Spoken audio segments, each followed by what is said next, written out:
পৌঁছে দেওয়ার জন্য, দ্বীন পৌঁছে দেওয়ার জন্য, কোরআনের হুকুম পৌঁছে দেওয়ার জন্য আল্লাহ হাবিব সাল্লাল্লাহু আলাইহি ওয়াসাল্লাম তিনি সাহাবীদের দ্বারা, সাহাবীরা তাবিঈদের দ্বারা, তাবিঈরা তাবা তাবিঈদের দ্বারা, না না না না, গোটা পৃথিবীর মুহাদ্দিসিনে কেরাম, মুফাসসিরিনে কেরামগণ, সমস্ত ইমামগণ, না না না না, মাযহাবের পীর ওলিগণ সকলেই চেষ্টা করেছেন কোরআনের হুকুম, আল্লাহ তাআলার দ্বীন মানুষের কাছে পৌঁছে দেওয়া হবে, মানুষ কোরআনের পথে আসবে, জান্নাতের পথে আসবে।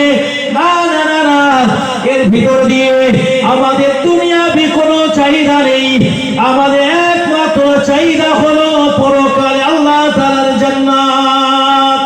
সুবহানাল্লাহ। একটু খুশি হয়ে বলুন। ইমামরা যদি নির্ধারণ করতেন,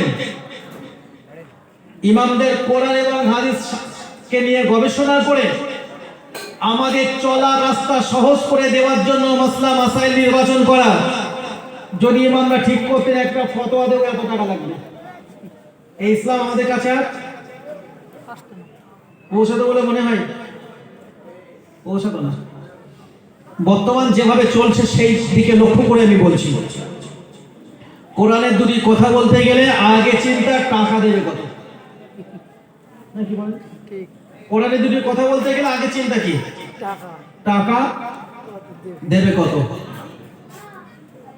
ফোন পেতে মারবে কত, ফোনে ফোনে যদি দাওয়াত হয়, সরাসরি পৌঁছে যদি দাওয়াত দেওয়া হয়, রাস্তা খরচা কত দেবে?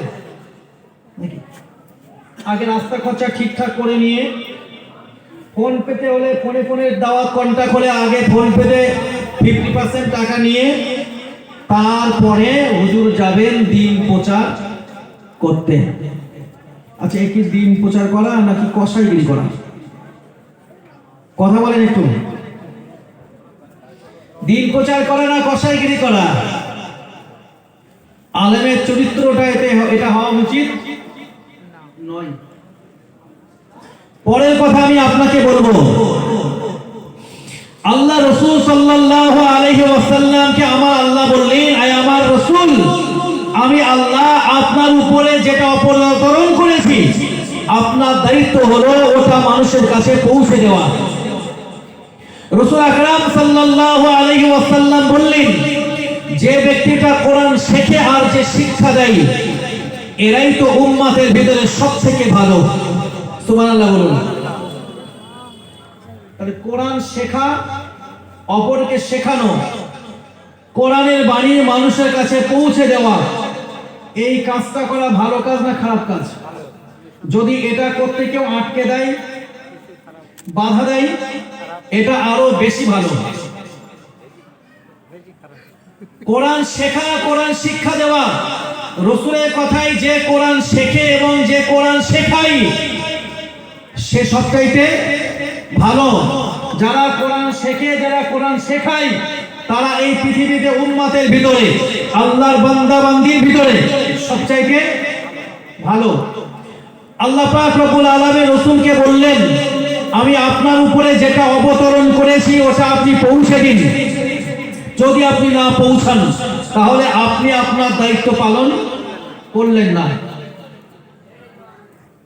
রাসূল দুনিয়াতে আর আসবেন? কথা বলেন, সবাই মিলে জবান করে কথা একটু বলতে হবে। রাসূল কি আর দুনিয়াতে আসবেন? সবাই মিলে আওয়াজ দিয়ে বলেন একটু আমাকে, আসবেন না তো? এই যে ফেসবুকে দেখছেন না আব্দুল মাতিন রাসূলুল্লাহ, হ্যাঁ নাউজুবিল্লাহ, একটু বলুন নাউজুবিল্লাহ। দেখেছেন না দেখেননি?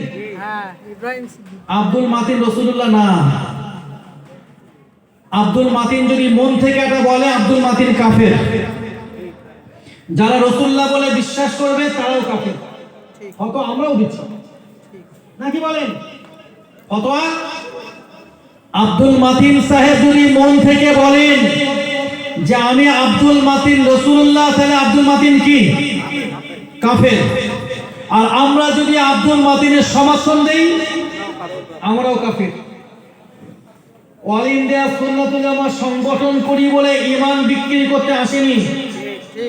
কথা বলুন, সংগঠন করি বলে ঈমান বিক্রি করতে আসেনি আমরা।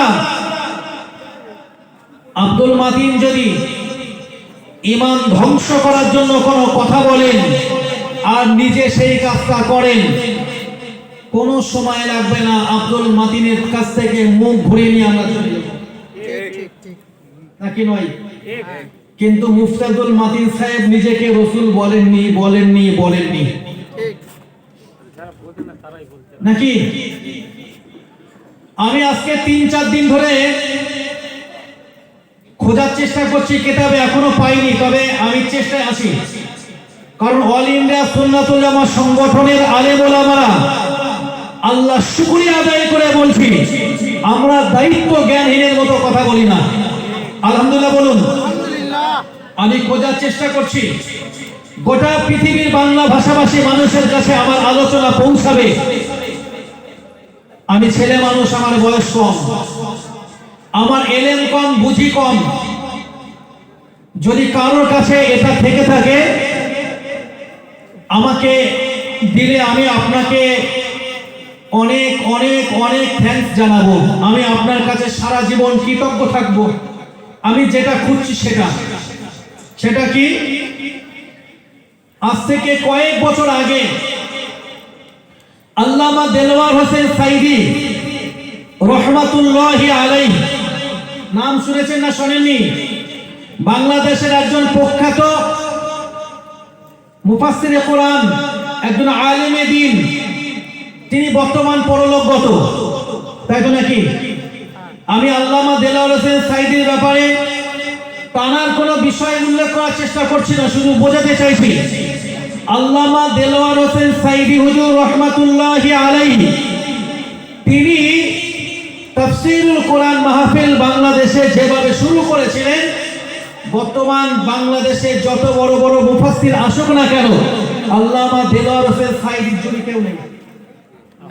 না ঠিক বলছি না ভুল বলছি? আমি শুনেছি, গোটা পৃথিবী ব্যাপী শুনেছেন আল্লামা দেলওয়ার হোসেন সাইদি হুজুরের একটি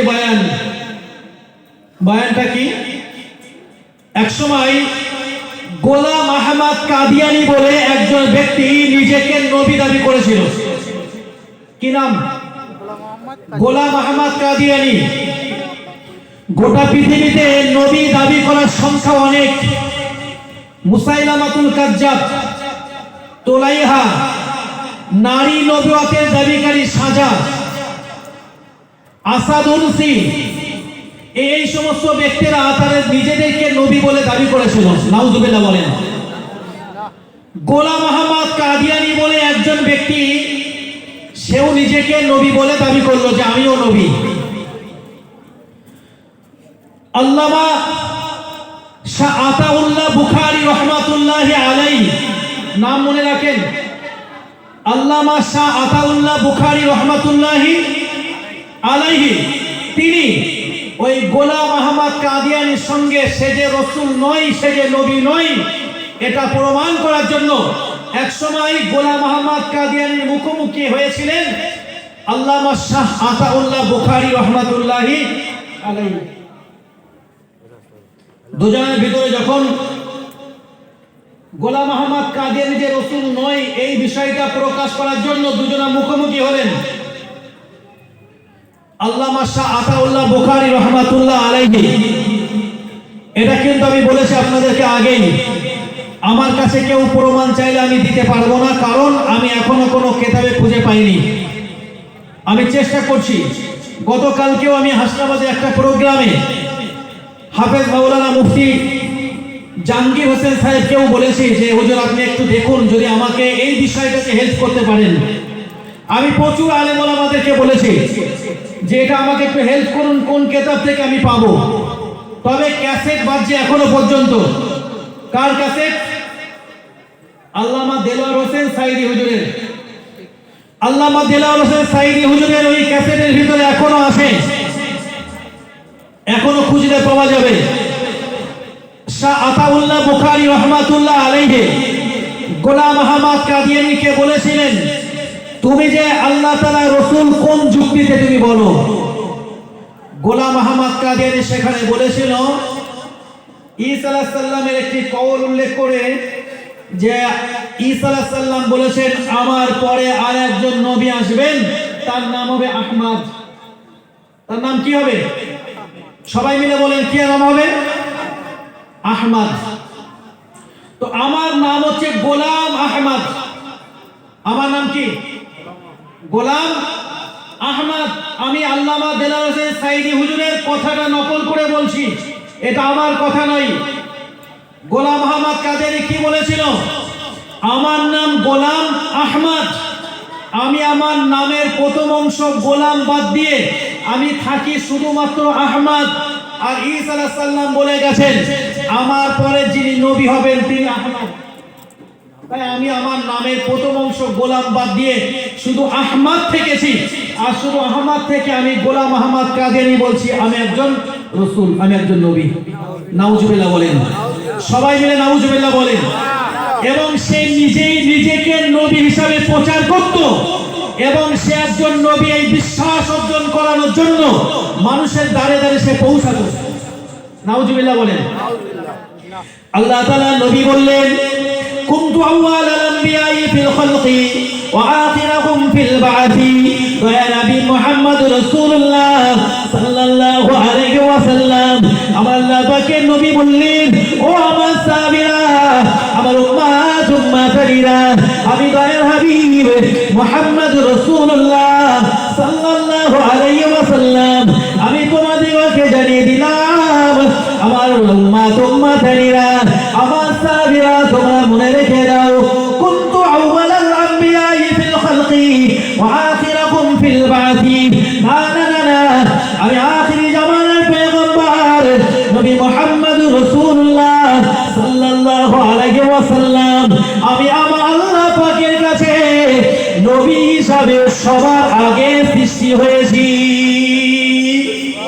একটু খুশি হয়ে বলুন কুনতু আউয়ালাল আমবিয়াই ফিল খালকি, আমি নবী হিসাবে সমস্ত নবীদের আগে সৃষ্টি হয়েছি। ওয়া আখিরাহুম ফিল বা'থি, আর আমি নবী হিসাবে সমস্ত নবী এবং রাসূলদের পরে আমার আল্লাহ পাকের পক্ষ থেকে প্রেরিত হয়েছি। নবী হিসাবে, রাসূল হিসাবে আমি সবার আগে সৃষ্টি, তবে আমি প্রেরিত হয়েছি সবার পরে। আমার পরে আর কোন নবী দুনিয়াতে আসবে না, আসবে না, আসবে না। আল্লাহ রাসূল সাল্লাল্লাহু আলাইহি সাল্লাম জানিয়েছেন আমি সমস্ত নবীদের শেষ এবং চূড়ান্ত নবী। আমার পরে এই পৃথিবীতে আর কোন নবী বা রাসূল আসবে না। যদি আমার পরে কোন নবী বা রাসূল দুনিয়াতে আসতো, হযরত উমর হতো আমার পরের নবী। সুবহানাল্লাহ বলুন। উমর হতো আমার পরের নবী। তাহলে রাসূল স্পষ্ট করে বলে গেলেন আমার দ্বারা আমার আল্লাহ নবুয়তটাকে স্টপ করে দিয়েছেন। অতএব তোমরা কাউকে নবী বলে ধারণাটুকু করতে পারবে না। আপনারা কি কয়েক বছর আগে শুনেছেন কোন একজন ওয়াইজিন মাইকে বলেছিল নবুয়তের দরজা যদি বন্ধ না থাকতো, মুজাদ্দিদে জামান আমির শরিয়া আলা হযরত দাদা পীর সাহেব রাহমাতুল্লাহ আলাইহি তিনি নবী হতেন। নাউজুবিল্লাহ বলুন। শুনেছেন না শোনেননি? ঘরের ছেলে যখন এই কথাটা বলল তখন প্রতিবাদ করার বেলায় মুখে লাগাম পড়ে গিয়েছিল, জবান খোলেনি, বোবা সেজেছিল। কথা বলুন। আমি আপনাকে যেটা বোঝাতে চাইছি, গোলাম আহমদ কাদিয়ানী যখন আল্লামা শাহ আতাউল্লাহ বুখারী রাহমাতুল্লাহ আলাইহি হুজুরের সামনে বলেছিল আমার নামের প্রথম অংশ গোলাম, এই গোলাম শব্দটাকে বাদ দিয়ে আমি আহমদ শব্দটা রেখে ঈসা আলাইহিস সালাম যে বলে গেলেন আমার পরের নবী আহমদ, আমি আহমদ রেখে প্রমাণ করছি আমি একজন নবী। নাউজুবিল্লাহ বলেন, উচ্চ আওয়াজে নাউজুবিল্লাহ বলেন। আল্লামা আতাউল্লাহ শাহ বুখারী রাহমাতুল্লাহ আলাইহি তিনি বলেছিলেন যদি তোমার নামের প্রথম অংশ গোলাম বাদ দেওয়া তোমার জন্য যদি শোভনীয় হয় তর্কের খাতিরে, তাহলে আমিও তর্কের খাতিরে বলছি আমার নাম হচ্ছে আতা আল্লাহ। আমার নামের প্রথম অংশ আতাটা বাদ দিলে আমি থাকি আল্লাহ, আমি আল্লাহ হয়ে বলছি তোর মতো গাধাকে আমি নবুয়ত দিইনি। সুবহানাল্লাহ বলেন। গোলাম আহমদ কাদিয়ানী নিজেকে নবী দাবি করছিল কোন ভাবে? নামের প্রথম অংশ গোলাম বাদ দিয়ে আহমদ থেকে আতাউল্লাহ বুখারী রাহমাতুল্লাহ আলাইহি তাকে জবাব দিলেন কিভাবে?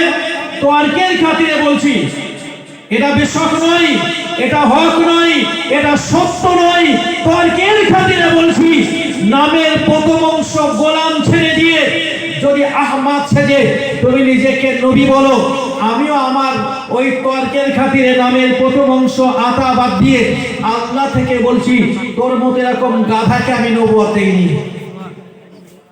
তার মানে কি গোলাম আহমদ কাদিয়ানীকে নবী নয় প্রমাণ করার জন্য আতাউল্লাহ বুখারী রাহমাতুল্লাহ আলাইহি নিজে আল্লাহ হয়ে গেলেন? নাউজুবিল্লাহ বলেন। হননি তো কোনদিন, এটা হবেও না। তিনি তো কখনোই নিজেকে আল্লাহ বলে প্রচারও করেননি। তিনি শুধু একজন ভণ্ড, প্রতারক, মিথ্যুক, নবুয়তের দাবিদারকে সে যে নবী নয় এটা তার বিশ্বাস ছিল। তারপরেও তার যুক্তি খণ্ডন করার জন্য, তার নিজস্ব যুক্তি খণ্ডন করার জন্য তিনি একটা যুক্তি খাড়া করেছিলেন। তার মানে শাহ আতাউল্লাহ বুখারী রাহমাতুল্লাহি আলাইহি তিনি কিন্তু নিজেকে আল্লাহ বলে প্রচার করেননি। আরে তিনি তো মাখলুক, আল্লাহ হলেন খালিক, ঠিক কি না? মুফতাহুল মাদিন সাহেব হুজুর রসুল হয়ে যদি প্রচার করতেন, এখনো পর্যন্ত একজন কেউ তাকে রসুল বলে বিশ্বাস করেছেন দেখান তো দেখি। বা মুফতাহুল মাদিন সাহেব হুজুর তারা এই বক্তৃতার ভিতরে বলেছেন যে আমি রসুল, এটা নয়। আমার বলার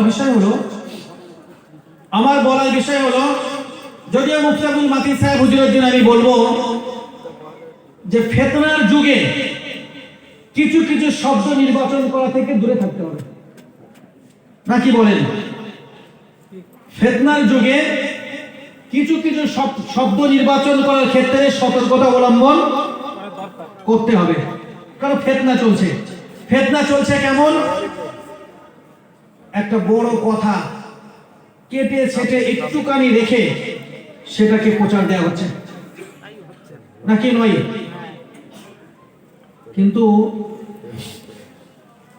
আমরা যখন প্রকাশ্যভাবে দেখছি, আচ্ছা এই মাহফিলে মুফতি সাহেব হুজুরের পিছনে কেউ নামাজ পড়েছেন? হাত দেখাত তুলেন তো দেখি। মুফতি সাহেব হুজুরের পিছনে যারা হাত তুলেছেন, নামাজ পড়েছেন, ইক্তেদা করেছেন অনেক মানুষ, আলহামদুলিল্লাহ। আমিও তো একাধিকবার পড়েছি। কোন কাফেরের পিছনে ইক্তেদা করা জায়েজ? জায়েজ না তো? মুফতি সাহেবকে কেউ কাফের ভাবতে পারে, আমরা আল্লাহর ওলি বলে বিশ্বাস করি।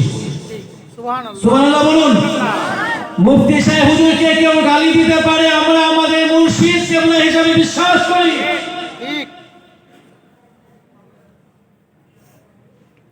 যে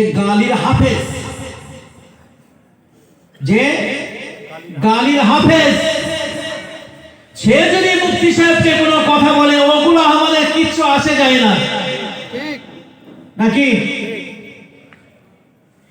এখান থেকে বেশি দূরে তো নয়, খেয়া পার করলেই তো নূরপুর চাপাল ঈদগাহ।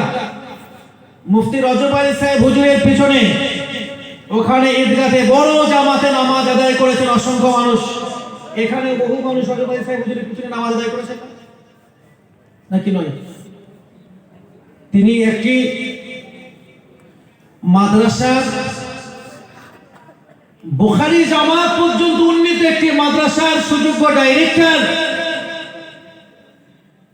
যিনি একজন সরকারি বিভাগের একজন শিক্ষক, হাদিসের দার্স দেন, তাফসীরের দার্স দেন, আরবি সাহিত্যের দার্স দেন, যিনি ফিকহের মাসলা মাসাইলের দার্স দেন, যিনি ইসলাম শরিয়াতে আইন যেটাকে আমরা মুফতি বলি, ইফতা বলি, যিনি বাংলাময়, বাংলার বাইরেও আল্লাহ দ্বীনের খিদমত করার জন্য রাত দিন সমান করে নিয়েছেন। প্রকাশ্য মাইকে যে কথা বলতে পারে না, কাফের কাফের কাফের, নাউজুবিল্লাহ বলেন। আল্লাহ হাবিব সাল্লাল্লাহু আলাইহি ওয়াসাল্লামের স্পষ্ট ঘোষণা রয়েছে, তুমি যাকে কাফের বলবে ওই ব্যক্তিটা যদি কাফের না হয় তাহলে তো তুমি নিজে কাফেরে পরিণত হয়ে যাবে। এই হুঁশটা তো থাকা দরকার না? সমস্ত বান্দাদের কমরে রাখতে হবে, আমার আল্লাহ পাক আল্লাহ তাআলা, আমার আল্লাহ পাক আল্লাহ তাআলা তিনি বিচার যখন করবেন, বিচারকের আসনে আমার আল্লাহ বসবেন, আমার আল্লাহ পাক আল্লাহ তাআলার সামনে আমাদেরকে দাঁড়াতে হবে। বিশ্বাস তো আমাদের প্রত্যেকের আছে। রাসূল আকরাম সাল্লাল্লাহু আলাইহি ওয়াসাল্লাম সুপারিশ করবেন তো না করবেন না? আল্লাহ রাসূল সুপারিশ করবেন, এটা সত্য। সুবহানাল্লাহ তো বলুন। আল্লাহ রাসূল সাল্লাল্লাহু আলাইহি ওয়াসাল্লামের সুপারিশে কোটি কোটি পাপিষ্ঠ উম্মাতারিরা আল্লাহর কঠিন শাস্তির জায়গা জাহান্নাম থেকে মুক্তি পেয়ে যাবে। একটু খুশি হয়ে সুবহানাল্লাহ বলুন। তবে আমি আপনি রাসূলের সুপারিশ পাবো 100% শিওর? কথা বলেন, বলতে পারবো? বলার ক্ষমতা নেই। আমরা আশা করি যে আল্লাহ রাসূল সাল্লাল্লাহু আলাইহি ওয়াসাল্লাম তিনি আমাদের জন্য সুপারিশ করবেন। এই ব্যাপারে আমাদের আশার ব্যাপারে এক বিন্দু বিসর্গতম কোনো প্রকার সন্দেহ নেই।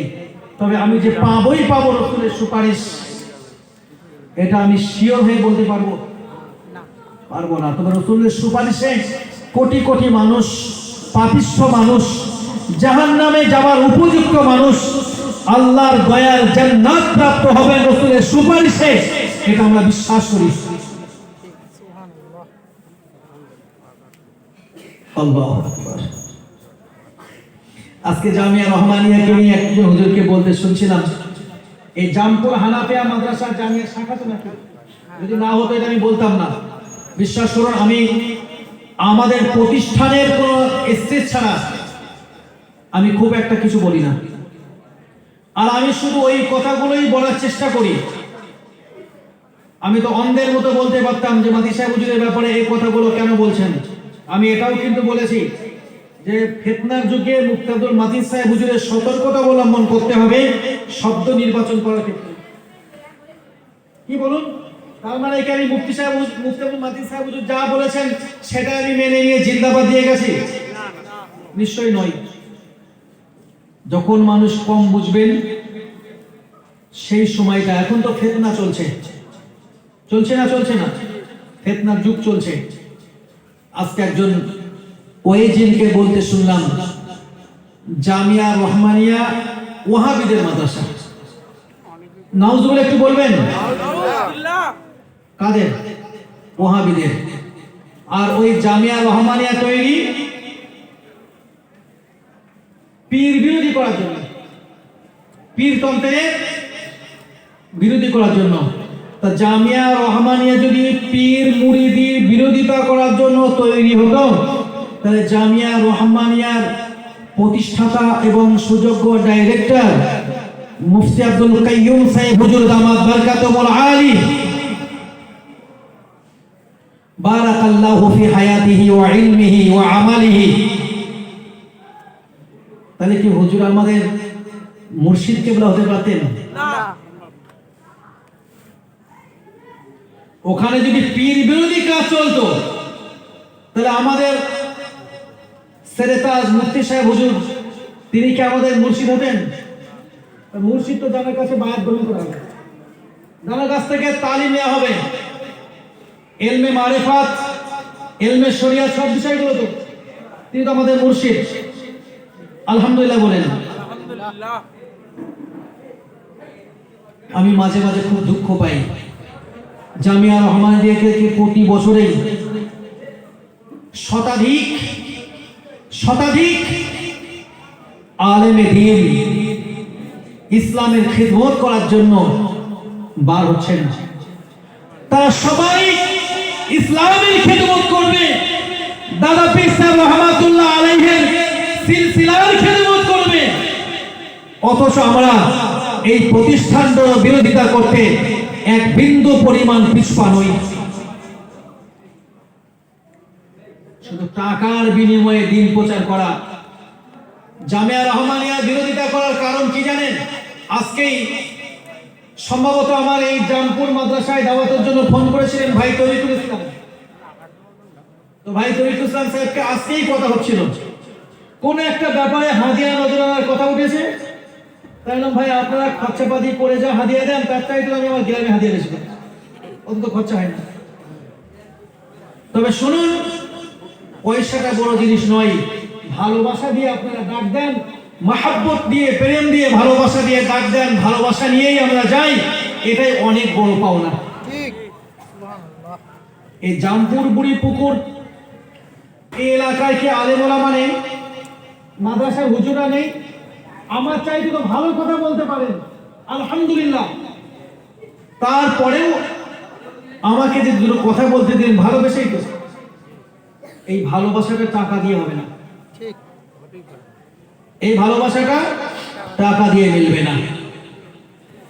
আল্লাহ রাসূল সাল্লাল্লাহু আলাইহি ওয়াসাল্লামকে ইসলাম প্রচার করার জন্য, দ্বীন প্রচার করার জন্য দয়াল হাবিব মুহাম্মদ রাসূলুল্লাহ সাল্লাল্লাহু আলাইহি ওয়াসাল্লামকে শিয়াবে আবি তালিবের ভিতরে তিনটি বছর আল্লাহ রাসূল সাল্লাল্লাহু আলাইহি ওয়াসাল্লামকে বন্দী করে রাখা হলো। আল্লাহ নবীর সঙ্গে সাহাবী হুজুরগণ থাকলেন, রাসূলুল্লাহর পরিবারের ব্যক্তি বড়রা থাকলেন।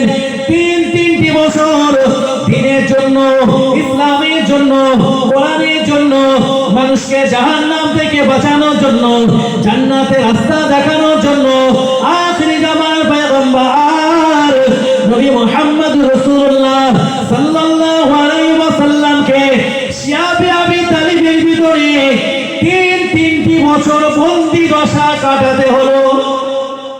নাউজুবিল্লাহ বলুন। আল্লাহ রাসূলের সাহাবীরা কখনো ক্ষুধা তাড়নায় গাছের কচি পাতা ভক্ষণ করেছেন? আল্লাহু আকবার। রাসূল আকরাম সাল্লাল্লাহু আলাইহি ওয়াসাল্লাম শিয়াবে আবি তালিব থেকে বার হলেন। আল্লাহ রাসূলের 8 বছর বয়সে যখন তার দাদু আব্দুল মুত্তালিব দুনিয়া থেকে বিদায় নিলেন, রাসূলের দেখাশোনার দায়িত্ব নিলেন ওনার চাচা আবু তালিব। শিয়াবে আবু তালিবের বন্দী দশা পার করিয়ে রাসূল যখন বার হলেন, বার হওয়ার পরপরই চাচা আবু তালিব দুনিয়া থেকে বিদায় নিলেন। রাসূল অত্যন্ত ব্যথা পেলেন। আবু তালিব রাসূলকে পিতা হারানোর কষ্ট, মাতা হারানোর কষ্ট, দাদু হারানোর কষ্ট, এগুলো আবু তালিব রাসূলকে বুঝতে দেননি। আলহামদুলিল্লাহ বলুন। সেই আবু তালিব রাসূলের থেকে বিদায় নিলেন। আবু তালিবের ইন্তেকালের 5 দিনের পর আমাদের সকলের বড় আম্মাজি, আম্মাজান খাদিজাতুল কুবরা রাদিয়াল্লাহু তাআলা আনহা, তিনি দুনিয়া থেকে বিদায় নিলেন। আল্লাহ রাসূল সাল্লাল্লাহু আলাইহি ওয়াসাল্লাম ওই সময় অত্যন্ত কষ্ট পেলেন। ওই জন্য ওই দুঃখটাকে বলা হয়, ওই বছরটাকে বলা হয় দুঃখের বছর। যে বছরে রাসূল সাল্লাল্লাহু আলাইহি ওয়াসাল্লাম বন্দী দশা থেকে বার হলেন, পরপর একই সপ্তাহের মধ্যেই নিজের চাচা আবু তালিব এবং রাসূল আকরাম সাল্লাল্লাহু আলাইহি ওয়াসাল্লামের বিপদে আপদে যিনি সর্বদাই পাশে থেকেছেন, বড় আম্মাজি মা খাদিজাতুল কুবরা রাদিয়াল্লাহু তাআলা আনহা, তার ইন্তেকাল। আল্লাহ রাসূল সাল্লাল্লাহু আলাইহি ওয়াসাল্লাম ওই দুঃখের বছরে চলে গেলেন তায়েফে দ্বীন প্রচার করার জন্য। আল্লাহ রাসূল সাল্লাল্লাহু আলাইহি ওয়াসাল্লাম তায়েফের জমিনে ইসলাম প্রচার করার জন্য একটা দিন নয়, রাসূলুল্লাহ সাল্লাল্লাহু আলাইহি ওয়াসাল্লাম 1.5 মাস আল্লাহ তাআলা রাসূল তায়েফে মানুষের কাছে দ্বীন প্রচার করলেন। না না না না, তায়েফে 1.5 মাস আল্লাহ রাসূল সাল্লাল্লাহু আলাইহি ওয়াসাল্লাম মানুষের কাছে দ্বীন পৌঁছে দেওয়ার জন্য সময় দিলেন। এই 1.5 মাস মাসের ভিতরে একজন ব্যক্তিও তায়েফে রাসূলুল্লাহর উপরে ঈমানের কালেমা পড়ে মুসলমান হয়ে গেল, একটা লোকও খুঁজে পাওয়া গেল না। 1.5 মাস ওজন চেষ্টা করলেন, কেউ ইসলাম কবুল করেনি, বরং উল্টে তারা কি করেছে, ছোট ছোট বালকদের আল্লাহ রাসূলের বিরুদ্ধে মেরিয়ে দিয়েছে। আল্লাহু আকবার। আল্লাহ রাসূল সাল্লাল্লাহু আলাইহি সাল্লাম পাথরের আঘাতে জর্জরিত, রাসূলের গোটা শরীর রক্তাক্ত, শরীর মোবারক ক্ষত বিক্ষত। একটা দিকে আমাদের মা জননী আম্মা জান হযরতে আয়েশা সিদ্দিকা রাদিয়াল্লাহু তাআলা আনহা আল্লাহ নবীকে বললেন, ইয়া রাসূলুল্লাহ, ইয়া হাবিবাল্লাহ, আপনার মোবারক শরীরে, আপনার পিঠ মোবারকে আমি কিছু দাগ লক্ষ্য করছি। ইয়া রাসূলুল্লাহ, ইয়া হাবিবাল্লাহ, আপনার কি কখনোই কোনো বসন্তের রোগ হয়েছিল নাকি? আল্লাহ তাআলা রাসূল বললেন, আয়েশা, না না না, আমার শরীরে কোনো বসন্ত রোগ হয় নাই। সুবহানাল্লাহ। সুবহানাল্লাহ। যে রাসূলের শরীরে কখনো কোনো মশা মাছি বসতো না। আল্লাহ রাসূল সাল্লাল্লাহু আলাইহি সাল্লামের শরীর দিয়ে মিস্ক অপেক্ষা আরো সুঘ্রাণ বার হতো। রাসূলের ঘাম মোবারক টুপিয়ে পড়লে সাহাবীরা সেটাকে হাতে ধরে নিত। রাসূল আকরাম সাল্লাল্লাহু আলাইহি সাল্লাম থুতু মোবারক নিক্ষেপ করলে সাহাবী হুজুরগণ সেটাকে ধরে নিতেন, তারা সেগুলোকে খুশবু হিসেবে ব্যবহার করতেন। আল্লাহ রাসূল সাল্লাল্লাহু আলাইহি ওয়াসাল্লাম বলেন, ও বিবি আয়েশা, আমার এই পিঠে তুমি যে দাগগুলো লক্ষ্য করছো বিবি আয়েশা, এগুলো আমার কোনো বসন্তের দাগ নয়। আমি যখন তায়েফের জমিনে ইসলাম প্রচার করার জন্য গেলাম, দ্বীন প্রচার করার জন্য গেলাম, তায়েফবাসীরা আমি রাসূলুল্লাহ আমার কাছ থেকে ইসলাম কবুল করলো না, বরং তারা ছোট ছোট বালকদেরকে আমি রাসূলুল্লাহ আমার বিরুদ্ধে রেলিয়ে দিল। তারা আমার উপরে পাথর নিক্ষেপ করলো, তাদের ওই পাথরের আঘাতে আমি রাসূলুল্লাহ সাল্লাল্লাহু আলাইহি ওয়াসাল্লাম আমার শরীর ক্ষত বিক্ষত হয়ে গিয়েছিল। ও আয়েশা, আমার এই পিঠ মোবারক হলো, আমার এই পিঠ মোবারক হলো বসন্তের দাগে দাগি নয়, বরং ওটা তায়েফের যুবকদের পাথর নিক্ষেপ করার দাগ। নাউযুবিল্লাহ বলুন। নাউযুবিল্লাহ। আল্লাহ রাসূল বলেন, আয়েশা, আমি ময়দানে মাশারে আমার এই পিঠটা আমার আল্লাহ পাক রব্বুল আলামিনকে দেখাবো। আল্লাহ আমাকে দায়িত্ব দিয়েছেন দিন পৌঁছানোর, আল্লাহ আমাকে দায়িত্ব দিয়েছেন যেটা আমার উপরে আল্লাহ অবতরণ করেছেন ওটা মানুষের কাছে পৌঁছে দেওয়ার। ওটাকে পৌঁছে দিতে গিয়ে আমার এই অবস্থা, এটা আমি আল্লাহকে দেখাবো ময়দানে মাশারে। আল্লাহু আকবার বলুন। আল্লাহ রাসূল সাল্লাল্লাহু আলাইহি সাল্লাম তিনি মানুষের কল্যাণে দুনিয়াতে এসেছেন না অকল্যাণে? কল্যাণে না? আমার আল্লাহ যে বলেন, ওমা আরসালনাকা ইল্লা রাহমাতাল লিল আলামিন, আমি আমার হাবিবকে এই দুনিয়াতে রহমত স্বরূপ প্রেরণ করেছি। সবাই মিলে খুশি সুবহানাল্লাহ। ওই রাসূলের দিন প্রচার করার জন্য যদি এমনটা যন্ত্রণা সহ্য করতে হয়, আমরা কে? আল্লাহ দিন প্রচার করার জন্য তার চাইতে আরো বেশি যন্ত্রণা সহ্য করতে হতে পারে না? পারে না? ঠিক। তাই বলে ভয় করে চলবো মনে হয়? না। বলেন না। ভাই, আমি এখানে কথা বলছি একটা জুব্বা পরে, নাকি? আপনি যে আল্লাহ রাসূল সাল্লাল্লাহু আলাইহি সাল্লামকে ভালোবাসেন, আল্লাহ রাসূলকে আপনি ভালোবাসেন, এটা তিন ভাবে প্রকাশ পাবে।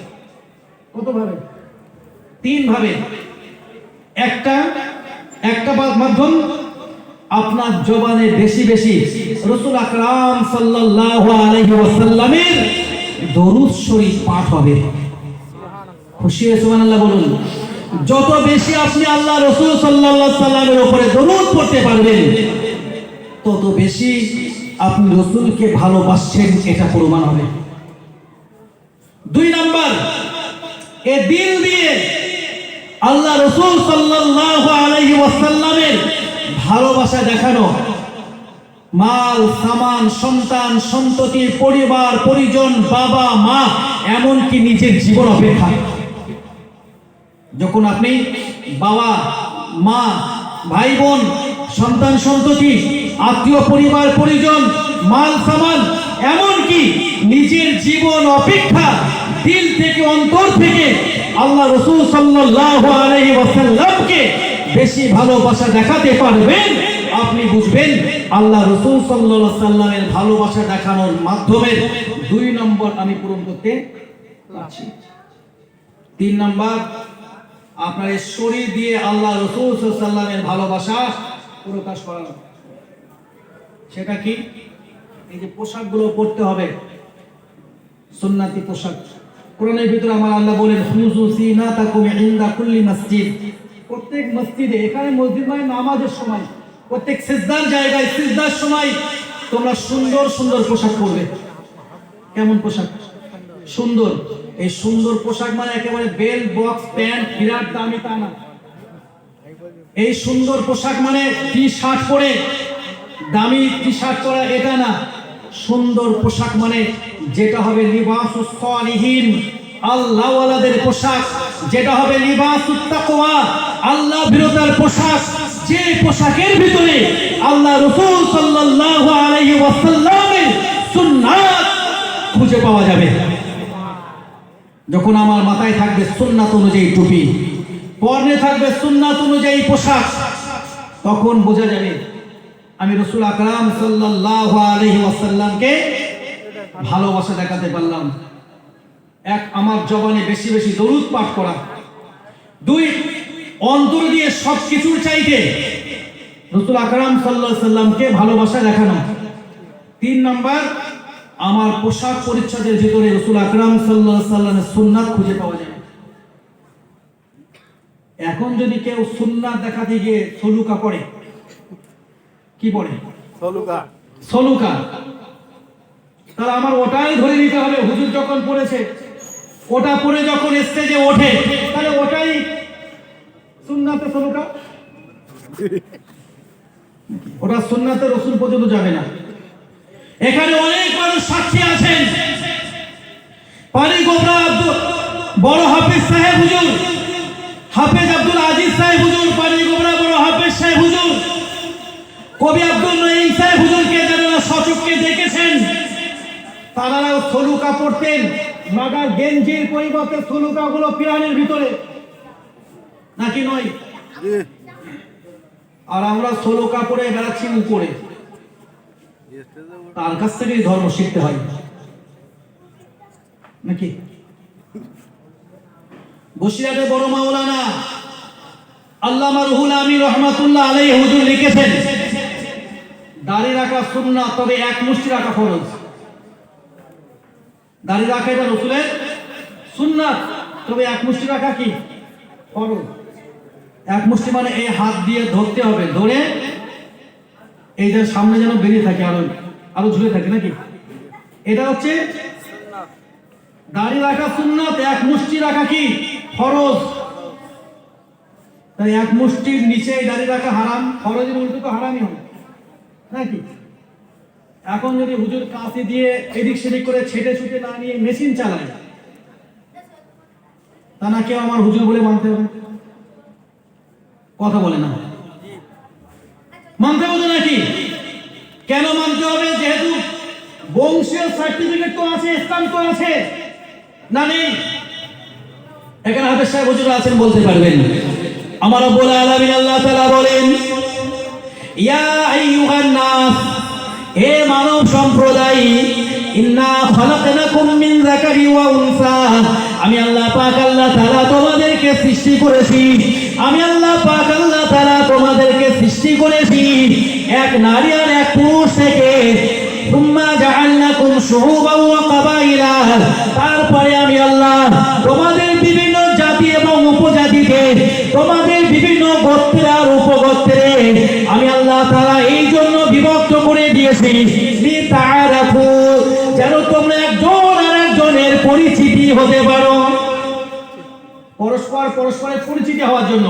তবে আমি আল্লাহ তাআলা তোমাদেরকে এটাও জানালাম, ইন্না আকরামাকুম ইনদাল্লাহি আতকাকুম।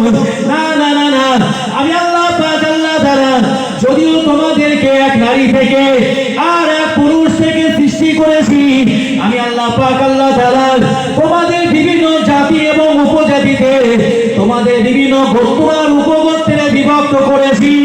আমি আল্লাহ এটা অন্য কোন উদ্দেশ্য নয়, কে শেখ আর কে সৈয়দ, কে সিদ্দিক আর কে কামাল আর কে কোমর, কে মল্লিক আর কে মোল্লা, কে বিশ্বাস আর কে সর্দার, আর কে বা নিমাই প্রোডাক্ট, এটা না।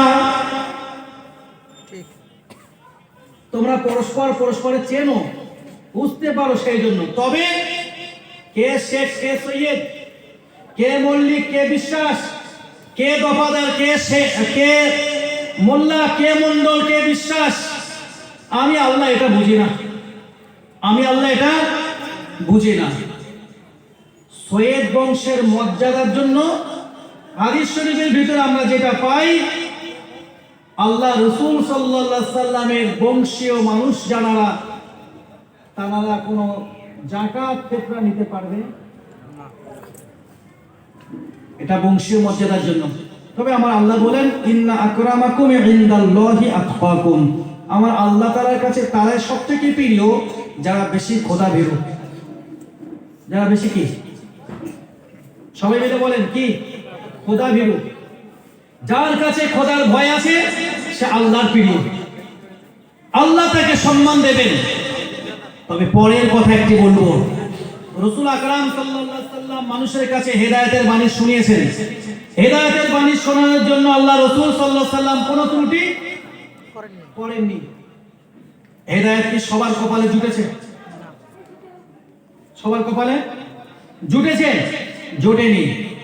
হেদায়েতের বাণী মানুষের কাছে পৌঁছে দেওয়ার দায়িত্ব কার? রাসূলুল্লাহ, আল্লাহর পক্ষ থেকে দায়িত্ব পালন করা। তবে হেদায়াত করার মালিক আল্লাহ, রাসূল নন। হেদায়াত করার মালিক কে? আল্লাহ। কে?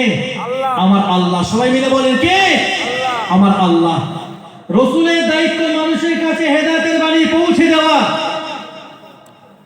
তবে হেদায়েত দেওয়ার মালিক আমার আল্লাহ। আমার আল্লাহ যাকে হেদায়েত না দেবেন সে তো কোনোদিন হেদায়েতের পথে চলতে পারবে না। আমার আল্লাহ এটাও কোরআনে বললেন, আমি আল্লাহ ওই সম্প্রদায়কে তত সময় পর্যন্ত পরিবর্তন করি না যে নিজে থেকে পরিবর্তন হয় না। আল্লাহু আকবার।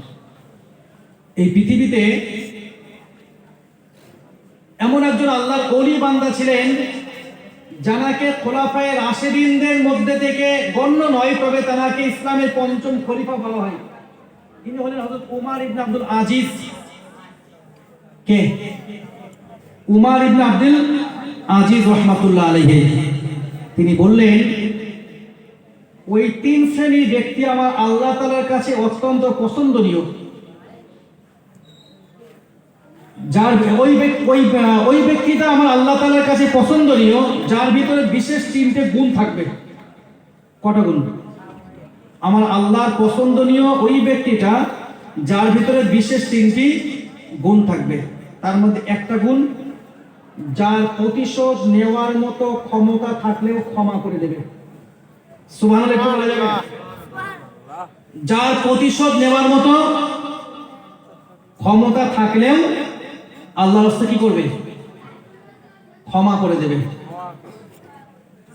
আর আমরা প্রতিশোধ নেওয়ার মতো ক্ষমতা না থাকলেও প্রতিশোধ নেই, আবার যেখানে নেওয়ার দরকার নেই সেখানেও নেই, নাকি নয়? সেখানে কিরকম, ধরুন এটা সামনে মসজিদ তো বাইরে আছে, এখন মসজিদে একজন লোক নামাজ পড়তে যাচ্ছে, আমি তাকে বললাম, সর ভাই, এই মসজিদ আমরা কষ্ট করে তৈরি করছি, তুই নামাজ পড় কেন?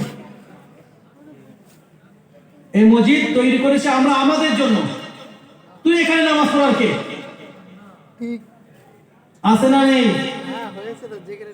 যদি কেউ এটা করে তার ব্যাপারে আমার আল্লাহ বলেন ওমান আযলামু, তার মতো আর এত বড় জালিম কে আছে? যে ব্যক্তি মানুষকে আল্লাহ জিকির করতে, নামাজ আদায় করতে মসজিদ থেকে বাধা দেয়, নিষেধ করে, রুকে দেয়। মসজিদ কার ঘর? আল্লাহর ঘর নাকি জামপুরের লোকেদের ঘর? কথা বলে না। জামপুরে মানুষ তৈরি করেছে মানে তো জামপুরেরই ঘর, জামপুরের লোকেদের জন্য। জুমার নামাজ যারা আদায় করেন দেখবেন, জুমার নামাজ আদায় করার জন্য যে শর্তগুলো আছে, যে 6টি শর্ত, তার মধ্যে একটা আছে ইজনে আম, সর্বসাধারণের প্রবেশ করার অধিকার দেওয়া, সবাই যেতে পারবে। এ ভাই তুই তবলিগ দাঁড়া ওখানে, এটা আমার সুন্নাতুল জামাতের মসজিদ, তোর পারমিশন নেই। এই ভাই তুই জামাত ইসলাম করি, দাঁড়া ওখানে, এটা আমাদের সুন্নাতুল জামাতের মসজিদ, তোর পারমিশন নেই। এই ভাই তুই আহলে হাদিস করি, দাঁড়া ওখানে, এটা আমার সুন্নাতুল জামাতের মসজিদ, তোর পারমিশন নেই। আমার আল্লাহর খাতায় ও মসজিদের কোনো দামই নেই। নাকি যে মসজিদে মানুষকে রুখে দেওয়া হবে, বাধা দেওয়া হবে, ওই মসজিদের কোনো দাম নেই নাকি? এরা কিন্তু খুব পেঁয়াজ লেগে গেল। ওই কোন একটা বুড়ো মানুষ পেঁয়াজ লাগাচ্ছিল না, ওই পেঁয়াজ একটা দিয়ে দিলাম, পেঁয়াজ ছাড়াও। পেঁয়াজ কি দিয়ে দিয়েছে? আমার উপরে দরুদ না পড়লে বিশ্বের মুসলমানদের নামাজ হবে না। পেঁয়াজ একটা লাগিয়ে দিলাম, পেঁয়াজ ছাড়ালো। হুজুর তুমি ছাড়িয়ে দাও, আমাদের তো ছাড়ানোর মতো জ্ঞান কাণ্ড নেই। কাণ্ড তোমার বেশি, পেঁয়াজ তো তুমি লাগিয়েছো, তুমি ছাড়াও। আমি এখানে একটা পেঁয়াজ লাগিয়ে দিলাম, ছাড়িয়ে দিয়ে যাবো না, দিয়ে যাবো না, ছাড়িয়ে দিয়ে যাবো।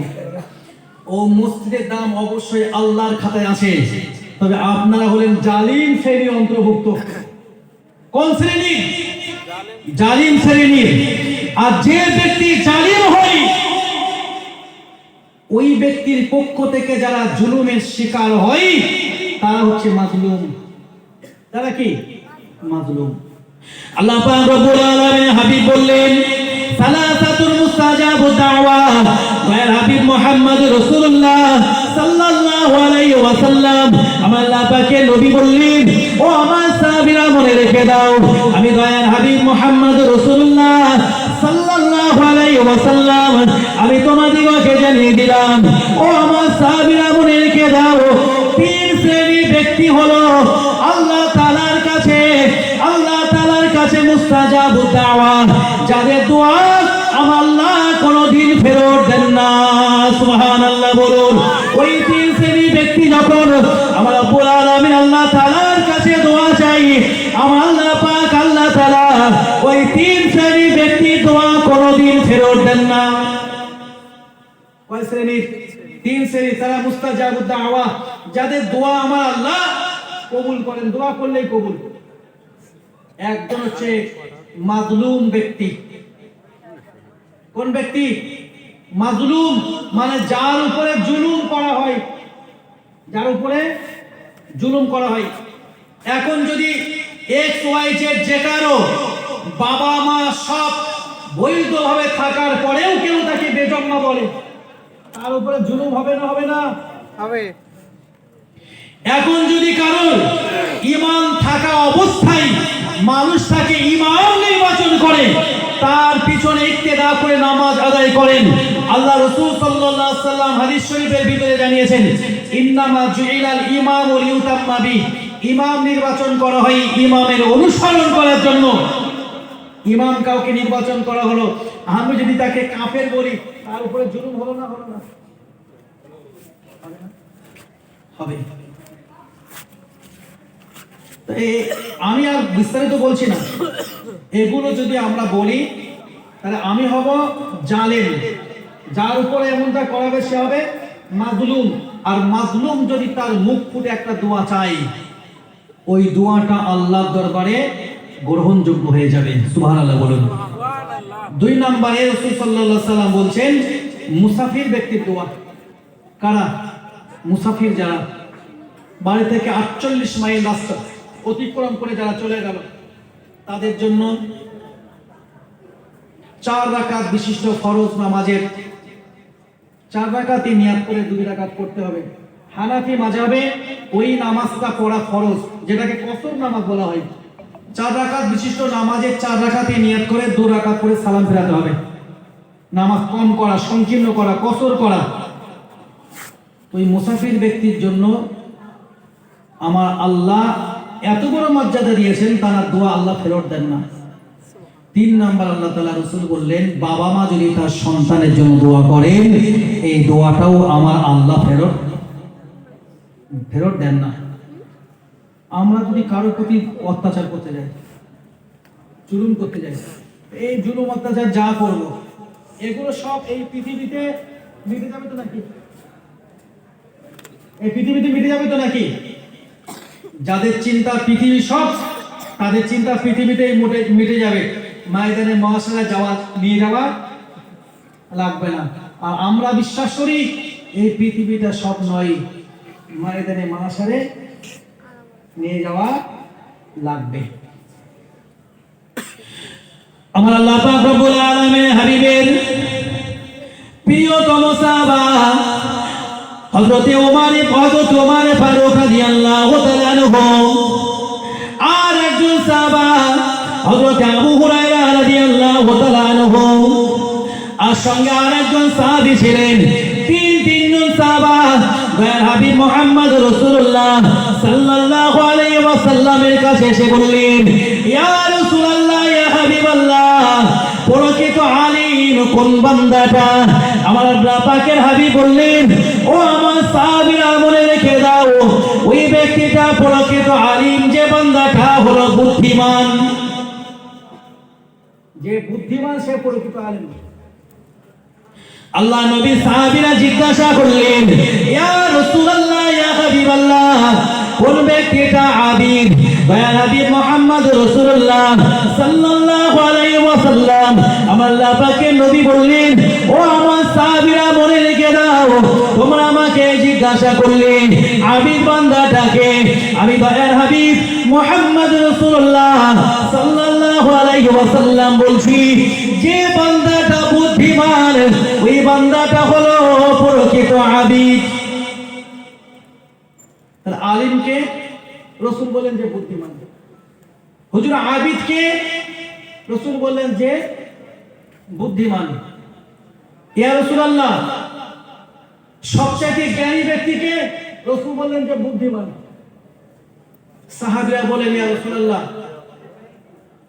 যে ব্যক্তিটা দানশীলতার ব্যাপারে, যে ব্যক্তিটা তার মর্যাদার ব্যাপারে, যে ব্যক্তিটা তার সচেতনতার ব্যাপারে নিজেকে বুদ্ধিমত্তার পরিচয় দিল, ওই ব্যক্তিটা কি প্রকৃত বুদ্ধিমান নয়?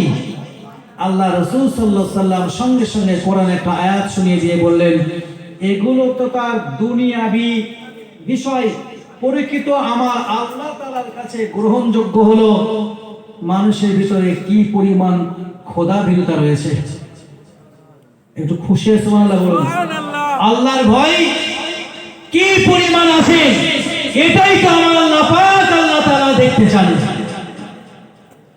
আর আল্লাহর ভয় যদি না থাকে, যা মন চাইবে তাই তো আপনি করবেন। ভাই, শিক্ষা প্রতিষ্ঠান তৈরি করে অল ইন্ডিয়া সুন্নাতুল জামাত সংগঠন যেভাবে দিকে দিকে খিদমত করার চেষ্টা করছেন, ঠিক একই রকম ভাবে অল ইন্ডিয়া সুন্নাতুল জামাত সংগঠনের কাজগুলো দমিয়ে দেওয়ার জন্য একই রকম ভাবে চলছে। কিন্তু আমরা তাদেরকে বলবো, সাইকেল চালিয়ে কি আর ওই মোটরসাইকেল চালিয়ে ধরা যায় না? আমাদের প্রতিষ্ঠানে যারা বিরোধিতা করছে, আমি নাম ধরে একটা করে বলি, মুফতি আব্দুল কাইয়ুম সাহেব হুজুর, মুফতি আব্দুল মাতিন সাহেব হুজুর এবং অল ইন্ডিয়া সুন্নাতুল জামাত সংগঠন পরিবার একজন সদস্য থেকে শুরু করে সবাই, আমরা সবাই মিলে যা পেরেছি, একটা দুটো মাদ্রাসা যা চলছে, হুজুর তুমি কোন জায়গায় একটা মাদ্রাসা করে দেখাও দিকে দেখি, করিনি। কিন্তু এই দিন কত একজন খুব লাফালাফি করছিল, মেয়েদের মাদ্রাসা এই সেই করে বিরাট লাফালাফি করছিল। হুজুর তোমার দ্বারা মাদ্রাসা কটা হয়েছে একটা দেখাও তুমি দেখি। পড়াশোনা করে না মোটেই, কষ্টটা এই জায়গায় হয়। এক তারিখে একটি মহিলা জামাআত আল্লাহ রাসূল সাল্লাল্লাহু আলাইহি সাল্লামকে বললেন, ইয়া রাসূলুল্লাহ, পুরুষদেরকে আপনি শিক্ষা দিচ্ছেন, পুরুষ সাহাবীরা আপনার কাছ থেকে দ্বীন ও শরিয়াত শিখে নিয়ে তারা আমলের জিন্দেগি গঠন করছে। ইয়া রাসূলুল্লাহ, আপনি আমাদের জন্য শিক্ষার ব্যবস্থা করুন। সুবহানাল্লাহ, একটু বলুন। আল্লাহ রাসূল সাল্লাল্লাহু আলাইহি ওয়াসাল্লাম বললেন, ও মায়েরা, আমি রাসূলুল্লাহ সাল্লাল্লাহু আলাইহি ওয়াসাল্লাম তোমাদের জন্য একটা দিন নির্বাচন করে দিন। আমি রাসূলুল্লাহ তোমাদের জন্য শিক্ষার ব্যবস্থা করে দেব। সুবহানাল্লাহ বলুন। হাদিস শরীফের ভিতরে পাওয়া যায়, আখিরে জামানার পয়গম্বর নবী মুহাম্মদ রাসূলুল্লাহ সাল্লাল্লাহু আলাইহি ওয়াসাল্লাম আল্লাহ পাকের নবী মহিলা সাহাবিয়াদের জন্য সপ্তাহে একটা নির্দিষ্ট দিন নির্বাচন করে দিলেন। ওই দিনটা ছিল বুধবারের দিন। নবী মুহাম্মদ রাসূলুল্লাহ সাল্লাল্লাহু আলাইহি ওয়াসাল্লাম প্রতি বুধবারের দিনে নারীদেরকে শিক্ষার ব্যবস্থা করেছিলেন। সুবহানাল্লাহ বলুন। নারীদের শিক্ষা ব্যবস্থা কে করলেন? আল্লাহ রাসূল প্রতি বুধবারের দিন। এ তৈরি করে বলছি না, আমি যা কথা বলবো সব আমার এখানে নোট আছে। হাফেজ সাহেবরা আছেন, দেখতে পাবেন আমাদের বৈশিষ্ট্যগুলো। আমরা কোনো কথা মন থেকে বলি না, আল্লাহ শুকরিয়া। আমরা নোট করে এনে কথা বলি, যেটা ধরবেন তার প্রমাণের মধ্যে আছে।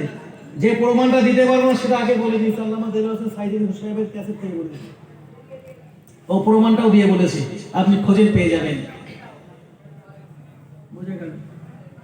তার মানে বলতে হবে কি, পড়ে না, পড়াশোনা মোটেই পড়ে না।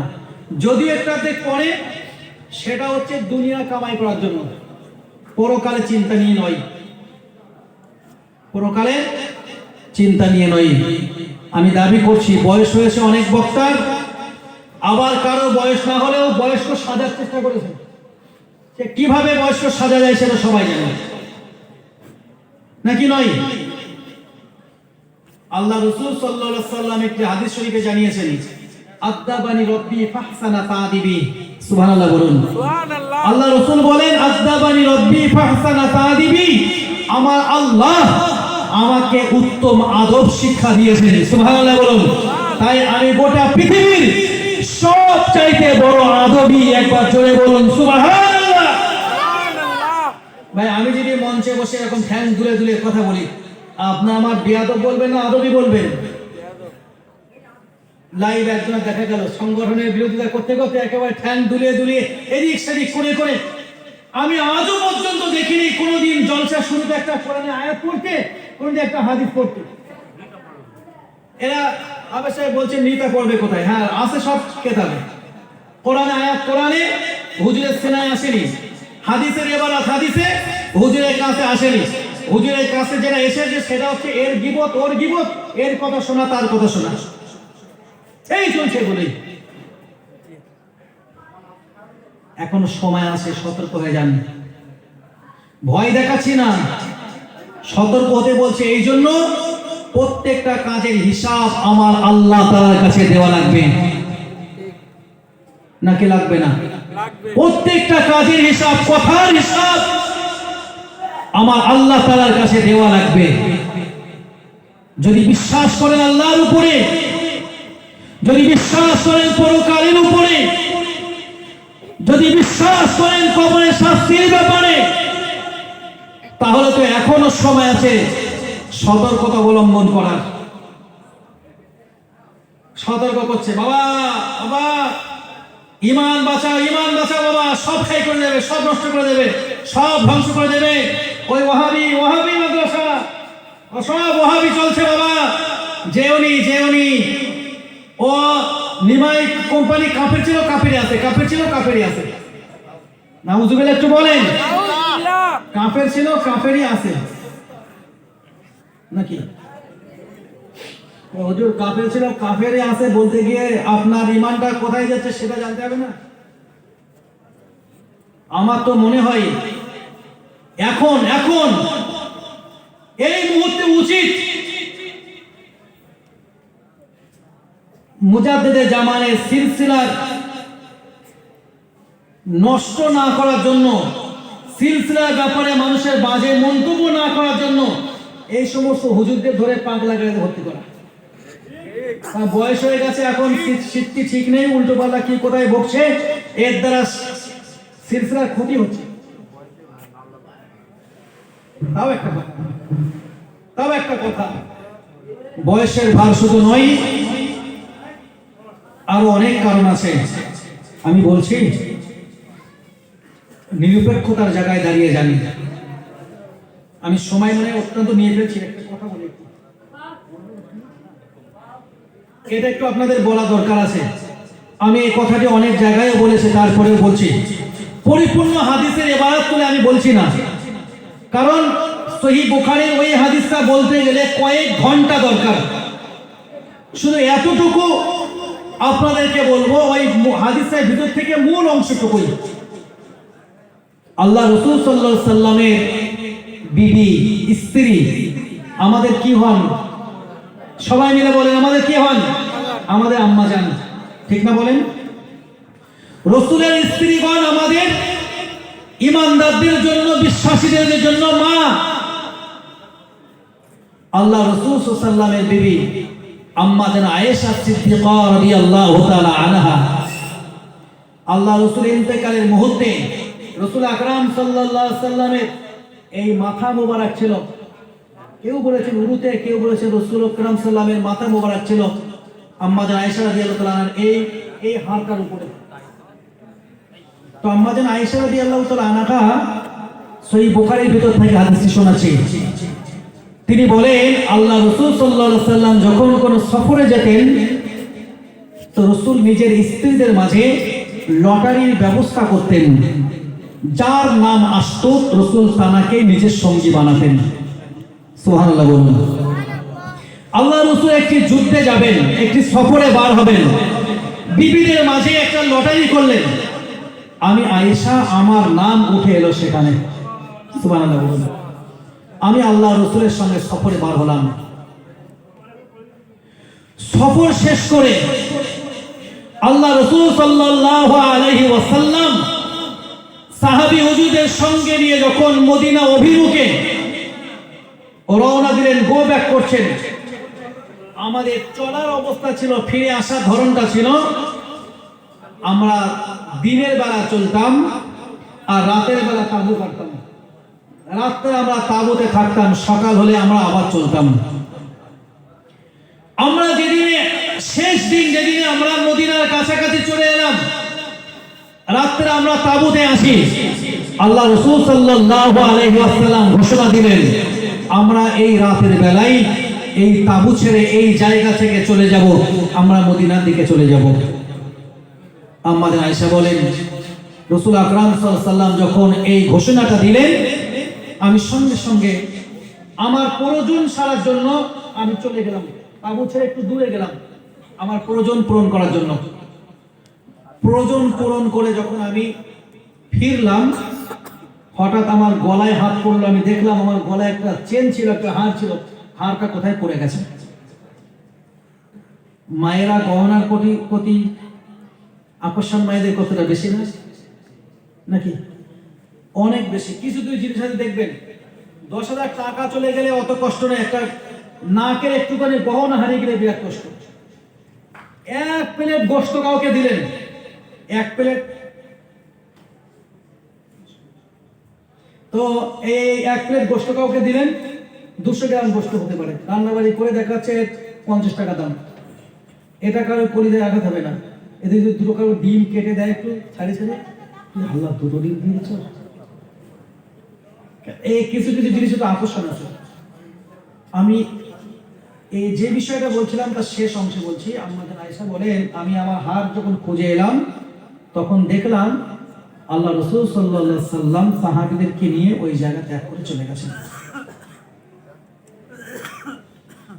আমি ওখানে যখন কাউকে না পেলাম, আমার হাওদা রাসূল নির্বাচন করেছিলেন, আমার হাওদাও চলে গেছে, কিন্তু তখন আমার বয়স ছিল কম, আর কম খাওয়ার জন্য আমাদের শরীরটা ছিল অত্যন্ত দুর্বল, হালকা। আমার হাওদা উঠে গেল, কিন্তু কেউ বুঝতে পারেনি যে আমি তার ভিতরে নেই। আমি সেখানে কিছু সময় বসলাম, ঘুমিয়ে পড়লাম। পরে হযরত সাফওয়ান ইবনে মুআত্তাল রাদিয়াল্লাহু তাআলা আনহু, যারা দায়িত্ব ছিল, আল্লাহ রাসূল সাল্লাল্লাহু আলাইহি ওয়াসাল্লাম যখন সাহাবীদেরকে নিয়ে তাঁবু ছেড়ে চলে যাবেন, তো ওই তাঁবুতে যদি সাহাবীদের কোনো জিনিসপত্র রেখে যাওয়া হয়, ফেলে যান, সাফওয়ান ইবনে মুআত্তাল রাদিয়াল্লাহু তাআলা আনহুর নির্দেশ ছিল ওটাকে কুড়িয়ে নিয়ে যাওয়া। এটা তার দায়িত্ব ছিল। পরবর্তীতে আম্মা জান আয়েশা রাদিয়াল্লাহু তাআলা আনহার ব্যাপারে একটা বাজে মন্তব্য চলে এলো। সাফওয়ান রাদিয়াল্লাহু তাআলা আনহুর সঙ্গে আম্মা জান আয়েশার ব্যাপারে একটা কুকীর্তির কথা প্রকাশ পেল। নাউজুবিল্লাহ বলেন, সবাই মিলে নাউজুবিল্লাহ বলেন। আমি ঘটনাটা শেষের দিকে বলছি, অনেক সময় লাগবে, তারপরে বলছি। এই বিষয়টা যখন এমন একটা পর্যায়ে চলে গেল, আম্মা জান আয়েশা রাদিয়াল্লাহু তাআলা আনহার শুধু কান্নাকাটি করা ছাড়া কোনো কিছু করার নেই। আম্মা জান আয়েশা রাদিয়াল্লাহু তাআলা আনহার বাবা পিতা আবু বকর রাদিয়াল্লাহু তাআলা আনহু, ওনার মা জননী রাসূল আকরাম সাল্লাল্লাহু আলাইহি ওয়াসাল্লামকে কিছু বলবেন এ ভাষাও নেই। আল্লাহ রাসূল আম্মা জান আয়েশা রাদিয়াল্লাহু তাআলা আনহার সঙ্গে কোনো প্রকার সময়ও দিচ্ছেন না। শুধু আম্মা জান আয়েশা, অসুস্থ মানুষ, ঘরে প্রবেশ করা, জিজ্ঞেস করা, আয়েশা তুমি কেমন আছো, এই করে চলছে। একদিন আম্মা জান আয়েশা রাদিয়াল্লাহু তাআলা আনহা তানার কাছে আল্লাহ রাসূল গিয়ে বললেন, আয়েশা দেখো, এই যে বিষয়গুলো শুনছি, আমার আল্লাহ ক্ষমাশীল, যদি এমনটা হয় তুমি আল্লাহ তাআলার কাছে তওবা করো। আম্মা জান আয়েশা বলেন, আমি তো জানি আমি নির্দোষ। সুবহানাল্লাহ বলুন। আমি আমার চেহারাটাকে জমিনে লুকিয়ে দিয়ে আল্লাহ তাআলার কাছে রোনাজারি করতে লাগলাম, কান্নাকাটি করতে লাগলাম, আল্লাহ আমি যে নির্দোষ, সেই ফয়সালাটা আপনি করে দিন আল্লাহ, আপনি ছাড়া তো আমার আর কেউ নেই। ভরসা কার উপরে? আল্লাহর উপরে। কিছু সময় পরে আল্লাহ রাসূল সাল্লাল্লাহু আলাইহি সাল্লামের উপরে ওহী অবতরণ হলো। আল্লাহ রাসূল জিবরিল আমিন আলাইহিস সালাম যখন ওহী দিয়ে চলে গেলেন, আল্লাহ রাসূল আম্মা জান আয়েশাকে বললেন, আয়েশা আমার আল্লাহ তো তোমাকে নির্দোষ প্রমাণ করে দিয়েছেন, একটু খুশি হয়ে বলুন। এই দোষ প্রচার করার জন্য আর একজন ব্যক্তি ছিল, যে ব্যক্তিটাকে আম্মা জান আয়েশা রাদিয়াল্লাহু তাআলা আনহার পিতা আবু বকর রাদিয়াল্লাহু তাআলা আনহু, তিনি অভাবী হওয়ার জন্য, দুঃখিনী হওয়ার জন্য, গরিব অসহায় হওয়ার জন্য তাকে সাহায্য করতেন। যখন তিনি শুনলেন যে এই কাজে আমি যাকে সাহায্য করে যাচ্ছি সেও যুক্ত, আবু বকর রাদিয়াল্লাহু তাআলা বললেন, আমি আর তাকে সাহায্য করব না। আল্লাহ সঙ্গে সঙ্গে কোরআন নাযিল করে বললেন, ক্ষমা করার জন্য। সুবহানাল্লাহ বলুন। কিসের জন্য? তোমরা ক্ষমা করে দাও, আমি আল্লাহ আমার পক্ষ থেকে ক্ষমা পাওয়ার জন্য। সুবহানাল্লাহ বলুন। ক্ষমা করা কিসের জন্য? ক্ষমা পাওয়ার জন্য। ক্ষমা করা, ক্ষমা পাওয়া, এই বিষয়গুলো তার দ্বারা সাজে, তাদের পক্ষে সম্ভব যাদের ভিতরে ইলমে দ্বীন, ইলমে শরিয়াত ঢুকে গেছে। যাদের ভিতরে কিছু নেই, শুধু মুখে আওয়াজ, ভিতরে ভস্ম, তাদের পক্ষে এগুলো সাজে না। আমি ভাই আপনাদের কাছে একটু দাবি করব, আর বেশি সময় কথা বলবো না, আর কথা মোটেই বলবো না, শুধু জাস্ট মাদ্রাসাটা চলছে আলহামদুলিল্লাহ, এখানে অনেক মানুষ আছেন। আমি একেবারে মাদ্রাসা মানে শুধু হাতে চলে গেলে বিশ্বাস করুন আমার আত্মা কষ্ট পাবে, যেহেতু মানুষের কাছে হাত পেতে আমরা সাহায্য নিয়ে এই মাদ্রাসাগুলো চালাই। অনেক সময় মানুষ আমাদেরকে গালি দেয়, ভিক্ষার মতো হাত মানুষের কাছে পাতার জন্য। তবে ভিক্ষার হাতগুলো নিজে খাওয়ার জন্য নয়, মাদ্রাসা আল্লাহ দ্বীনি প্রতিষ্ঠান বাঁচিয়ে রাখার জন্য। আমি একটুখানি একজন বান্দার কাছে দাবি করব, 1000 টাকা একটু আল্লাহর রাস্তায় একজন বলুন। এখানে অনেক মানুষ আছেন পরকালের চিন্তায় মাদ্রাসাকে বাঁচিয়ে রাখতে, 1000 টাকা আল্লাহর রাস্তায় একজন বলুন। জামপুর এলাকার মানুষ